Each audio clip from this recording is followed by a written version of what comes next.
অজু করার পরে কেউ যদি দুইটি আমল করতে পারে, আল্লাহ পাক তার ভাগ্যটাকে খুলে দিবেন, তার রিজিকের দুয়ারটাকে উন্মোচিত করে দিবেন। আপনি জানলে অবাক হয়ে যাবেন।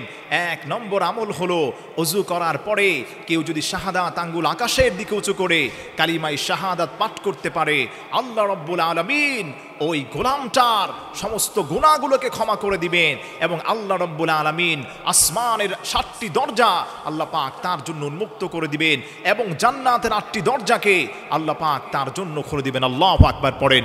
এজন্য আমার প্রিয় ভাইরা, কেউ যদি ওযু করার পরে মান তাওয়াজ্জা ফা আহসানাল ওযুআ, যেই মানুষটা সুন্দর করে ওযু করবে, ওযু করার পরে শাহাদাত আঙ্গুলটাকে আকাশের দিকে উত্তোলন করে কেউ যদি কালিমায়ে শাহাদাত পাঠ করতে পারে, কালিমায়ে শাহাদাত পাঠ করার পরে আল্লাহ রাব্বুল ইজ্জাত ওয়াল জালালের কাছে ওই বান্দাটা যা চাইবে আল্লাহ পাক তাই দান করে দিবেন। আল্লাহু আকবার পড়েন।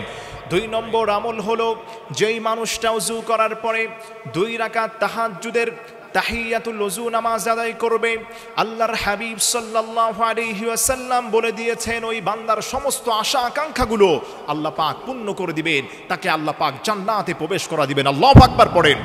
এজন্য আমার প্রিয় ভাইয়েরা, আমার প্রিয় মুসলমান বন্ধুগণ, আল্লাহর হাবিব সাল্লাল্লাহু আলাইহি ওয়াসাল্লাম মেরাজের রজনীতে যখন তিনি জান্নাতের মধ্যে ভ্রমণ করলেন, ওই সময় জিবরিল আলাইহিস সালাতু ওয়াস সালামকে তিনি জিজ্ঞেস করলেন, ও জিবরিল, আমি জান্নাতের মধ্যে একজন সাহাবীর পায়ের আওয়াজ শুনতে পাচ্ছি, এই লোকটা কে?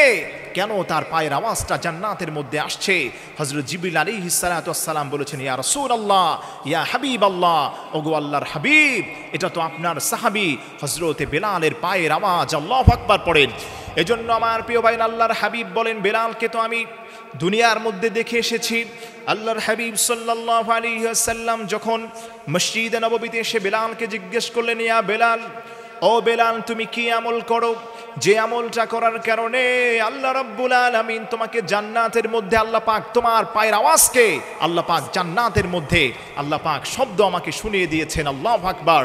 হযরত বেলাল বলেন, ইয়া রাসূলুল্লাহ, ইয়া হাবিবাল্লাহ, ওগো আল্লাহর হাবিব, আমি অন্য কোনো আমল করি না, তবে ওযু করার পরে 2 রাকাত তাহিয়াতুল ওযু নামাজ আমি ওই জায়গায় বলে সঙ্গে সঙ্গে পড়ার চেষ্টা করি। হতে পারে আল্লাহ রাব্বুল আলামিন এই ওসিলায় আমার এত সম্মান মর্যাদাকে আল্লাহ পাক বৃদ্ধি করে দিয়েছেন। এজন্য আমার প্রিয় ভাইয়েরা, আমার প্রিয় মুসলমান বন্ধুগণ, এই 2টা আমল আপনি করতে ভুলবেন না। ওযু করার পরে আপনি প্রথমে কালিমায়ে শাহাদাত আকাশের দিকে আপনার শাহাদাত আঙ্গুলকে উঁচু করে পড়বেন, জান্নাতের 8টি দরজা আল্লাহ পাক আপনার জন্য খুলে দিবেন, রিজিকের দুয়ারকে আল্লাহ প্রশস্ত করে দিবেন। বিপদ মুসিবতে আপনি আছেন, আল্লাহ রাব্বুল ইজ্জাত ওয়াল জালাল আপনার বিপদ মুসিবতকে দূর করে দিবেন। 2 নম্বর আমল হচ্ছে, হযরত বেলালের মতো 2 রাকাত তাহিয়াতুল ওযু নামাজ যদি আপনি পড়তে পারেন, আল্লাহ রাব্বুল ইজ্জাত ওয়াল জালাল আপনাকে জান্নাতে প্রবেশ করায় দিবেন। তাহলে জান্নাতে যদি আমরা যেতে চাই, জান্নাতের 8টি দরজা যদি আমাদের জন্য উন্মুক্ত হতে আমরা চাই, তাহলে অবশ্যই আমাদেরকে 2টা আমল করতে হবে। আপনি করতে পারলেই আল্লাহ পাক আপনাকে জান্নাতে প্রবেশ করা দিবেন। তাহলে যুবক ভাইরা যারা মাহফিলে এসেছেন, এই আলোচনাগুলো মা বোনদের সঙ্গে শেয়ার করবেন, বাসায় গিয়ে সবার কাছে এগুলো বলবেন। আল্লাহ রাব্বুল আলামিন আমাদের সবাইকে এই 2টি বরকতপূর্ণ ফজিলতপূর্ণ আমলকে করার তৌফিক আল্লাহ দান করেন।